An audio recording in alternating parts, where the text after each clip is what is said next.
और अखिलेश जी, अगर मैं भी कुछ गलत करता हूं तो मैं आपसे कहता हूं कि मेरे बारे में आप लिखिए, मेरे जो मैंने गलत किया उसके बारे में खुलकर लिखिए। पत्रकार को इस चीज की आजादी होनी चाहिए। निर्णय देने का काम तो कोर्ट करती है, पत्रकार तो सिर्फ और सिर्फ क्या कर सकता है, अगर कोई घटना हुई है तो उस घटना को एज इट इज वहां पे परोस देने का काम होता है पत्रकार का। जो भी देश हित में बोलने वाले लोग हैं उनको डराने का एक प्रयोग कर रही है। हमें अपने लोगों के साथ खड़ा होना पड़ेगा और बताना पड़ेगा कि पूरा देश आपके साथ खड़ा है, डरने की आवश्यकता नहीं है, इनको हम मिट्टी में मिला देंगे। मैं कह रहा हूं जिस दिन शिवसेना फिर से भारतीय जनता पार्टी के साथ मिलकर के अगर सरकार बनाएगी तो क्या फिर से आप यही बात कहेंगे या फिर बदल देंगे आप? सिर्फ सेना का राज हो और साधुओं की हत्या हो जाए और सिर्फ सेना गोलमोल जवाब दे, इससे ज्यादा दुख की बात इस देश के लिए हो नहीं सकती। जो इस देश से प्रेम करते हैं और निडर होकर अपनी बात को रखते हैं वो लोग का हमें समर्थन करना चाहिए और उनके लिए जितना हो हमें आवाज बुलंद करनी। ये इमरजेंसी अगर देखनी है 1975 वाली तो वो इमरजेंसी इस टाइम महाराष्ट्र में दिखाई दे रही है। बिल्कुल आतंकवादी था क्या अर्नब गोस्वामी, जो उनके बाल पकड़कर खींचकर और उन्होंने बताया कि उनको मारा गया है, उस तरह से लेके गए हैं। तो आज जो कार्य उद्धव ठाकरे जी कर रहे हैं उन्हें आगे आने वाले समय में पता चल जाएगा कि ये बंदूक जो उन्होंने कांग्रेस की थामी है वो उन्हीं के सिर पे लगने वाली है। नमस्कार, मेरा नाम हेमंत और आप देख रहे हैं द न्यूज वाला नेटवर्क। जो मुद्दा इस समय अहम है, जो छिड़ा हुआ है, जिस पर राजनीति भी गरमाई हुई है, वो है पत्रकारों की गिरफ्तारी, फोर्थ पिलर ऑफ डेमोक्रेसी पर हमला, जिस पर लोगों ने भी अपनी राय दमदार तरीके से रखी। चाहे वो ट्विटर हो या सोशल मीडिया हो या अन्य कोई प्लेटफॉर्म हो, धुआंधार तरीके से लोग अपनी राय रख रहे हैं सोशल मीडिया पर। कई लोग पत्रकारों को फेवर में, कई लोग अगेंस्ट में। लेकिन हम आज उसी मुद्दे पर चर्चा करेंगे। हमारे साथ मौजूद हैं, मेरे राइट में आप देख रहे हैं, जो कि राजनीतिक विश्लेषक हैं, श्री अखिलेश गुप्ता जी, और मेरे लेफ्ट में बैठे सिर्फ लेफ्ट में हैं लेकिन राइट विंग के नेता हैं, भारतीय जनता पार्टी के वरिष्ठ नेता श्री नितिन शर्मा जी।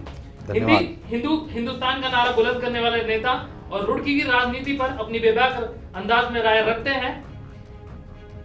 हैं विभिन्न मुद्दों पर रुड़की में। सर बहुत बहुत स्वागत आपका, आप दोनों का। सर मुद्दा बड़ा अहम है सर, आप दोनों से चर्चा करने का।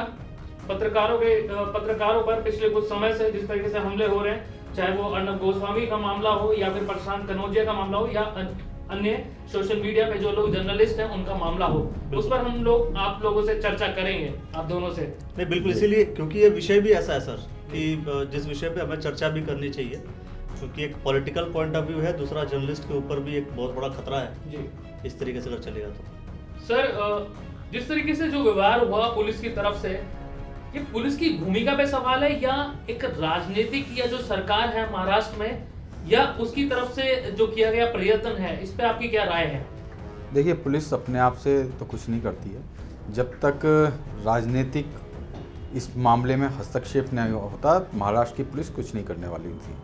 और महाराष्ट्र में जो सरकार शिवसेना और कांग्रेस की चल रही है, शिवसेना तो सिर्फ एक मुखौटा है, सरकार वहाँ पर कांग्रेस की चलाई जा रही है। जिन्होंने नई ये चीज आप कैसे कह रहे हैं सर कि बेसिकली आप जो है अलग बात कर दी आपने बिल्कुल, कि सरकार शिवसेना की है और आप कह रहे हैं चला रही है कांग्रेस।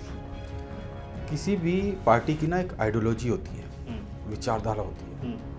जब से ये सरकार बनी है, मुखौटा भर शिवसेना रह गई है। चाहे आप शिवसेना के कार्यकर्ताओं से ही पूछ लीजिए, इस तरह की कभी शिवसेना थी क्या? आज जो नई पीढ़ी है, जिसने 1975 की इमरजेंसी नहीं देखी है, वो आज महाराष्ट्र में जिस तरह से काम हो रहा है, जिस तरह से दूसरी पार्टियों को दबाया जा रहा है, या वहाँ पर जो लोग राष्ट्रीयता की बात करने वाले हैं, जो धर्म की बात करने वाले हैं, उनके ऊपर किस तरह से पाबंदी लगाई जा रही है, वो सिर्फ एक अर्नब गोस्वामी के इस केस से देखा जा सकता है। ये आप अर्नब गोस्वामी का एक केस है, लेकिन दूसरा जो पॉइंट आप रख रहे हैं कि मुखौटा है, जब शिवसेना भारतीय जनता पार्टी के साथ मिलकर सरकार बनाती है तब जाकर के वो पाक साफ रहती है, तब वो इमरजेंसी की बात याद नहीं आती आपको। और जब ये कांग्रेस सरकार बनाती है तब आपको जो है पूरा दोष आप शिवसेना पर डाल देते हैं। और इसकी भी श्योरिटी होगी क्या कि जिस दिन, मैं कह रहा हूं, जिस दिन शिवसेना फिर से भारतीय जनता पार्टी के साथ मिलकर के अगर सरकार बनाएगी तो क्या फिर से आप यही बात कहेंगे या फिर बदल देंगे आप? देखिए, बाला साहब ठाकरे की शिवसेना है जी और हिंदुओं के लिए देवता की तरह बाला साहब ठाकरे बिल्कुल थे जी। और उन्होंने जिस तरह से कार्य किया है उसी शिवसेना को पूरा हिंदुस्तान पसंद करता है। जो उन्हें सीटें मिली हैं वो बाला साहब का जो चित्र है, जो चरित्र रहा है, जी। उसके ऊपर उन शिवसेना को सीटें मिली हैं। तो क्या आज जो कार्य उद्धव ठाकरे जी कर रहे हैं, उन्हें आगे आने वाले समय में पता चल जाएगा कि ये बंदूक जो उन्होंने कांग्रेस की थामी है वो उन्हीं के सिर पे लगने वाली है। तो आपकी अगर माने तो जो हिंदुत्व आइडियोलॉजी है जिसकी आप बात कर रहे हैं, तो उसके साथ शिवसेना सेक्रीफाइस कर रही है? वो तो उन्होंने सेक्रीफाइस नहीं, खत्म ही कर दिया। शिवसेना का राज हो और साधुओं की हत्या हो जाए और शिवसेना गोलमोल जवाब दे, इससे ज्यादा दुख की बात इस देश के लिए हो नहीं सकती। चलिए, अभी हम लोग, मुझे लगता है कि हम लोग जा रहे हैं शिवसेना के ऊपर। शिवसेना और कांग्रेस की हम बात कर रहे हैं। फिलहाल जो बात हम आज करने के लिए हम चर्चा कर रहे हैं वो ये है कि अर्नब गोस्वामी को जिस तरीके से उठाई पुलिस और उठा करके लेकर चली गई, वो भी 2 साल पुराने केस को लेकर। पुलिस की भूमिका पे थोड़े सवाल उठने पुलिस के भूमिका के ऊपर फिर सवाल उठ रहा है फिर, लेकिन वो पुलिस की भूमिका के ऊपर जब सर जा रहे हैं तो तुरंत शिफ्ट हो जा रहे हैं शिवसेना के ऊपर। ये भूमिका उद्धव ठाकरे जी की भूमिका है। इस देश में कन्हैया को बोलने की आज़ादी है, सिरगिल इमाम को बोलने की आज़ादी है जब वो लोग इस देश को तोड़ने की बात करते हैं। और जो अर्नब गोस्वामी इस देश में राष्ट्रीयता की बात करता है, हिंदुत्व को जोड़ने की बात करता है, साधुओं की जो हत्या हुई उसके ऊपर जो बात करता है, उसको जेल में ठूसने का काम इस टाइम की वहाँ की शिवसेना और कांग्रेस की सरकार कर रही है। बिल्कुल, इस बात से मुझे लगता है कि मैं भी इत्तेफाक रखता हूँ, क्योंकि जब भाई जिस क्लॉज की आप बात करते हैं, फ्रीडम ऑफ एक्सप्रेशन की जब आप बात करते हैं कि कुछ भी आप बोल सकते हैं, अब कुछ भी बोलने में, कुछ भी का मतलब वो जो क्लॉज है, क्लॉज में भी वो सारा कुछ मेंशन है कि आप क्या चीज नहीं बोलेंगे, देश के अगेंस्ट में आप नहीं बोलेंगे। लेकिन यहाँ पे मैं थोड़ा सा आपको रोकना चाहूंगा। हाँ। इसीलिए क्योंकि सरजील इमाम का जिक्र और कन्हैया कुमार का जिक्र हुआ, तो उनके खिलाफ जो मामले हैं वो भी सब जुडिस है, उसमें अभी निर्णायक नहीं हुआ है, अभी मामला सब जुडिस है, कोर्ट में है। तो जो वो मामला सोचिए, वही मैं कह रहा हूँ, वो मामला अगर कोर्ट में है, ये मामला भी तो कोर्ट में डाल सकते थे, पुलिस उठाकर क्यों लेकर चली गई? 14 दिन के रिमांड पे क्यों, 14 दिन के लिए जेल पे डालने की क्यों बात कर दी गई तुरंत? लेकिन भूमिका पे सवाल है पुलिस की, हाँ, पुलिस के रवैये पे सवाल है। एक्चुअली पुलिस ने जिस तरीके से रवैया किया, लेकिन इसके ऊपर तो ये भी सर, ये पत्रकारों के ऊपर हमला नहीं हो सकता? बहुत बड़ा हमला मैं ये समझ सकता हूँ कि पत्रकार अगर कोई खुल करके बोल रहा है ना, तो उसके खिलाफ आप तुरंत षड्यंत्र रचिए, उसको उठा के जेल में डाल दीजिए। मेरा पूरे देश के जो राष्ट्र हित की बातें करते हैं और राष्ट्र प्रेमी जो लोग हैं, उनसे अनुरोध है कि हमें जोर शोर से इस मुद्दे को उठाना चाहिए, क्योंकि पत्रकारिता में मैं वास्तविकता में बात कहते हुए मुझे किसी बात की दिक्कत नहीं है कि बहुत कम लोग हैं जो राष्ट्र के बारे में बात करते हैं, जो हिंदुत्व के बारे में बात करते हैं, जो धर्म की रक्षा के बारे में बात करते हैं, जो साधुओं के बारे में बात करते हैं। नहीं तो आज की तारीख में पत्रकारिता जो देश को बांटने वाले लोग हैं, जो साधुओं की हत्या पे चुप रहने वाले वो लोग हैं, जो कश्मीर से हिंदुओं को भगाने पे चुप रहने वाले लोग हैं, वो लोगों की तादाद इस देश में बहुत ज़्यादा बढ़ गई है। वो लोग, वामपंथी लोगों का बहुत बड़ा एक संगठन पत्रकारिता में जुड़ गया है।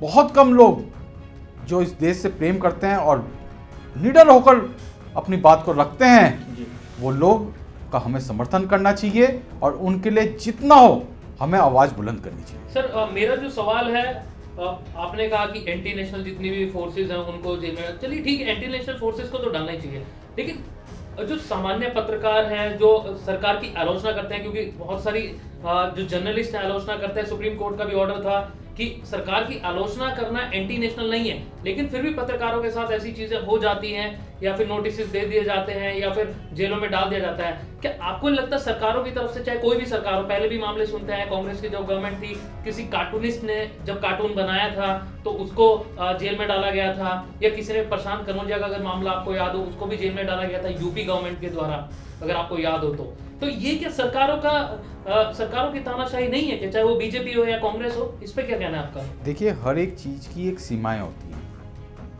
अगर हम किसी को ठेस नहीं पहुंचा रहे हैं, ये लोकतांत्रिक देश है, आप किसी की आपको विचारधारा पसंद नहीं है, आप उसके ऊपर बोल सकते हैं, पर आप राष्ट्र को तोड़ने वाली, राष्ट्र को हित को चोट पहुंचाने वाली या किसी के धर्म को चोट पहुंचाने वाली अगर आप स्थिति करेंगे तो वो किसी भी प्रकार की आज़ादी नहीं हो सकती। नहीं, वो तो सर देखिए, उनके लिए आप जिस आज़ादी की आप बात कर रहे हैं, मैं कह रहा हूँ कि उसी चीज़ को लेकर के तो आखिर अर्नब गोस्वामी ने बोला, freedom of expression, freedom of speech का जो क्लॉज है उसी क्लॉज के अंदर में बोला। इसके बावजूद अगर ऐसे अटैक करेंगे लोग तो फिर सत्य कहाँ स्टे करेगा? मैं कह तो रहा हूँ, ये इमरजेंसी अगर देखनी है 1975 वाली, तो वो इमरजेंसी इस टाइम महाराष्ट्र में दिखाई दे रही है। बिल्कुल। वहां पर रात को साधु जा रहे थे और वो उन्हें कुछ लोग घेर लेते हैं और वो पुलिस थाने में जाके मदद मांगते हैं और पुलिस वाले ही उन्हें भीड़ के हवाले कर जाते हैं। बिल्कुल। कौन लोग इसके पीछे थे? जब पुलिस वाले क्यों उन्हें बाहर तक लेके आए, किनके उनके पास फोन गए, ये एक जांच का विषय है, ये सीबीआई का विषय है। अर्नब गोस्वामी जी ने सीबीआई की इसमें मांग करी थी और महाराष्ट्र सरकार इसको क्यों डिनाई कर रही थी अगर वो पाक साफ थी तो? बिल्कुल सही बात है। ये इसीलिए यही कारण था कि क्योंकि महाराष्ट्र सरकार के खिलाफ अगर शब्दों की बात करूं, सबसे अधिक शब्द जो यूज किए हैं वो अर्नब गोस्वामी ने ही यूज किए हैं। और जहां तक देखा गया कि उन्होंने सलमान खान और अमिताभ बच्चन के खिलाफ भी बहुत सारी बातें स्ट्रेट बोला हुआ है वो व्यक्ति, सीधा है ना। तो ये कहीं ना कहीं फिर ये सवाल खड़ा हो गया कि भाई कोई भी व्यक्ति, कोई भी पत्रकार क्या खुलेआम सब कुछ बोलेगा? लेकिन फिर जब डेमोक्रेसी के जब स्तंभ की हम बात करते हैं तो फोर्थ पिलर है, तो फोर्थ पिलर को आप कट कर रहे हैं। अगर आप उसको बोलने नहीं दे रहे हैं तो आप कट कर रहे हैं। ऐसे बहुत सारे चैनल हैं, वो मैं ये नहीं समझता कि अभी फिर सरकारें क्या कर रही हैं। बहुत सारे चैनल ये हैं जो एक तरफा खबरें, एक तरफा न्यूज़ वो दिखाती रहती है, एक तरफा एजेंडा सेट कर रही होते हैं और अपने आप को पत्रकार और अपने आप को वो न्यूज़ चैनल घोषित कर रहे होते हैं। तो जब एक तरफा एजेंडा दिखा रहे हैं तो सबके खिलाफ कार्रवाई होनी चाहिए, वो लेफ्ट हो या राइट विंग का हो कोई व्यक्ति। लेकिन ऐसा मैं नहीं समझता कि ऐसा सरकार करती है और ऐसा और सारे स्टेट में ऐसा हो रहा होगा। वो सिर्फ चूंकि वो जो मामला था महाराष्ट्र का, चूंकि बहुत बड़ा एक मुद्दा बन गया। सर, इसमें देखने वाली बात होगी, सर ने जैसे सरकार का जिक्र किया, 2018 के जिस केस में जो गिरफ्तारी हुई है, न्यायिक हिरासत में जो भेजा है, 2018 का वो मामला है, इंटीरियर डिजाइनर के केस के मामले में। उस समय देवेंद्र फडणवीस जी की गवर्नमेंट थी, शिवसेना उसमें समर्थक थी, पार्टी समर्थन था बीजेपी को, बीजेपी ने सरकार बनाई थी। उस समय ये मामला खत्म हो गया था। लेकिन 2020 में दोबारा जो उनकी वाइफ थी, जो इंटीरियर डिजाइनर थे, अक्षिता, उन्होंने महाराष्ट्र सरकार से दरख्वास्त की कि उस फाइल को दोबारा से खोला जाए, उसमें केस में जांच की जाए। तो क्या उस समय शिवसेना गलत थी या फिर सही थी, या इस समय शिवसेना गलत है या सही है? इसके बारे में हमें बताइए। देखिए, अर्नब गोस्वामी जी ने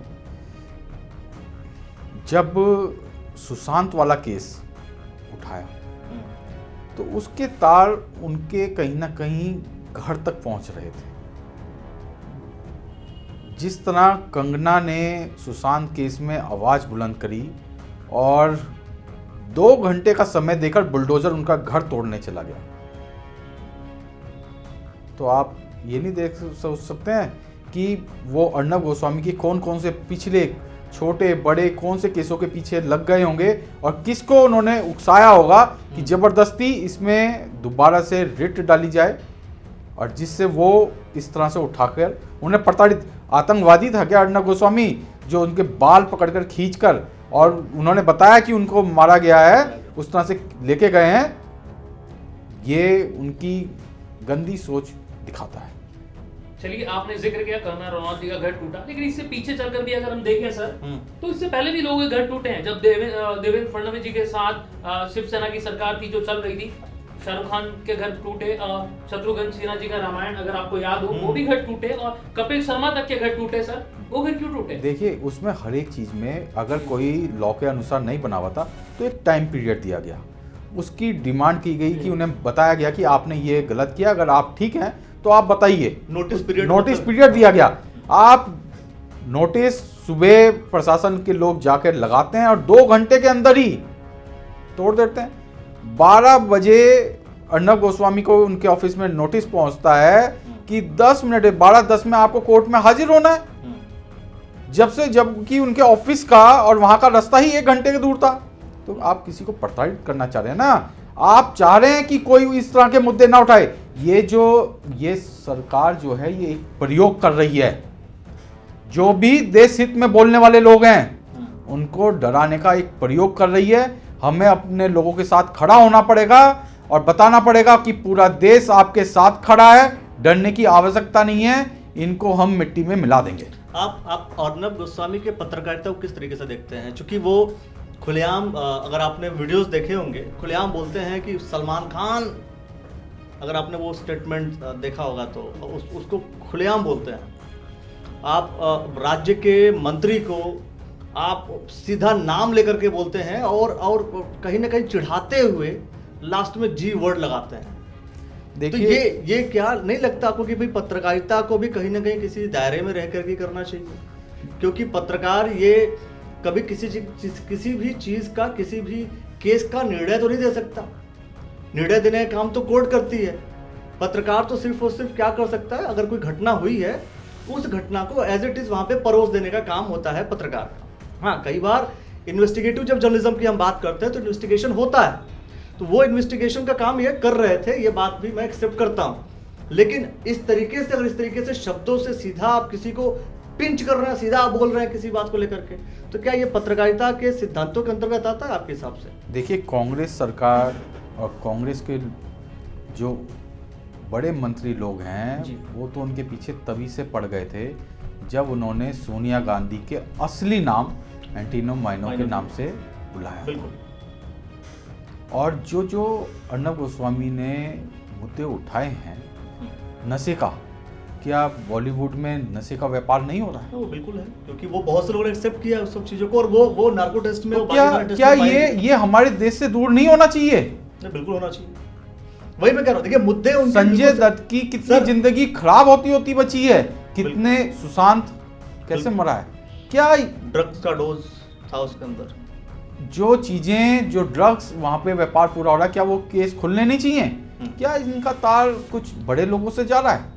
अगर अर्नब गोस्वामी ने उस विषय को उठाया है तो सब लोगों को उसका साथ देना चाहिए। मैं कहता हूँ सभी, पूरा पत्रकारिता जगत हमारे देश की रीढ़ है। बिल्कुल। सभी पत्रकार को उनका साथ देते हुए और मीडिया में रोज लेके आना चाहिए और हमें अर्नब का साथ देना चाहिए। पूरा देश अर्नब के साथ है। बहुत कम लोग हैं पत्रकारिता में, जैसे मैंने पुणे कहा, कि जो हिंदुत्व के लिए, धर्म के लिए और इस राष्ट्र के लिए बात करते हैं, जो सच्चाई की बात कर रहे हैं, और सच्चाई पे हमें अड़िग रहना चाहिए। तो बिल्कुल सही बात है सर, जिस तरीके से आपने बात की कि अगर लोकतंत्र को मजबूत रखना है तो पत्रकार की इंडिपेंडेंट जो सोच है उसको वहीं पर रहने देना चाहिए। अगर आप उसके खिलाफ करेंगे तो ये कहीं ना कहीं लोकतंत्र को आप छोटा कर रहे हैं, लोकतंत्र की हत्या कर रहे हैं। क्योंकि अपोजिशन का काम, विपक्ष की भूमिका निभाता है पत्रकार। अगर कोई गलत कर रहा है, कोई सरकार हो, सरकार के खिलाफ बोलने का काम, सरकार की गलतियों का, उसकी आलोचना करने का काम पत्रकार की जिम्मेदारी होती है, ताकि ऐसी गलतियों से, ऐसी आलोचनाओं से सरकार सुधार करे और सरकार आगे बढ़े। लेकिन अगर कोई पत्रकार सरकार की आलोचना करता है तो सरकार उसके खिलाफ आकर के उसको जेल में उठा के डाल देती है, तो ये वास्तव में निंदनीय है, ऐसा मैं भी मानता हूं। आपका सर क्या कमेंट है एंड में जाते जाते? मेरा पूरे देश से आह्वान है, जो भी पत्रकार हिंदू हित की, राष्ट्र हित की बात करता है, उसके साथ पूरे देश को खड़ा होना चाहिए। और अखिलेश जी, अगर मैं भी कुछ गलत करता हूं तो मैं आपसे कहता हूं कि मेरे बारे में आप लिखिए, जो मैंने गलत किया उसके बारे में खुलकर लिखिए। पत्रकार को इस चीज की आजादी होनी चाहिए। जी, द न्यूज वाला नेटवर्क, मैं ये मानता हूं कि द न्यूज वाला नेटवर्क स्वतंत्र रूप से इस बात के लिए खड़ा भी है और स्वतंत्र रूप से अपनी बात रखता है। क्यों है मंजूर? जी बिल्कुल सर, हम लोगों ने अपनी बात रखी है। कोई भी अगर समाज में किसी भी तरह की कुरीतियां अगर होती हैं, गलत होता है, तो हम अपनी आवाज उठाते हैं, जन मुद्दे उठाते आए हैं हर विधानसभाओं में, जहां जहां हमें मौका मिला है, और उठाते रहेंगे। बहुत बहुत शुक्रिया आप दोनों का हमें समय देने के लिए सर। और 4th पिलर ऑफ डेमोक्रेसी बचाने के लिए हैशटैग ट्रेंड कराइए, अभिव्यक्ति की आजादी होनी चाहिए। अगर ये वीडियो आप हमारे फेसबुक पेज पर देख रहे हैं, लाइक करें, फॉलो करें और शेयर करें। यूट्यूब चैनल पर देख रहे हैं तो चैनल को सब्सक्राइब करें। कैमरा पर्सन शिवम के साथ द न्यूज वाला नेटवर्क, शुक्रिया, धन्यवाद।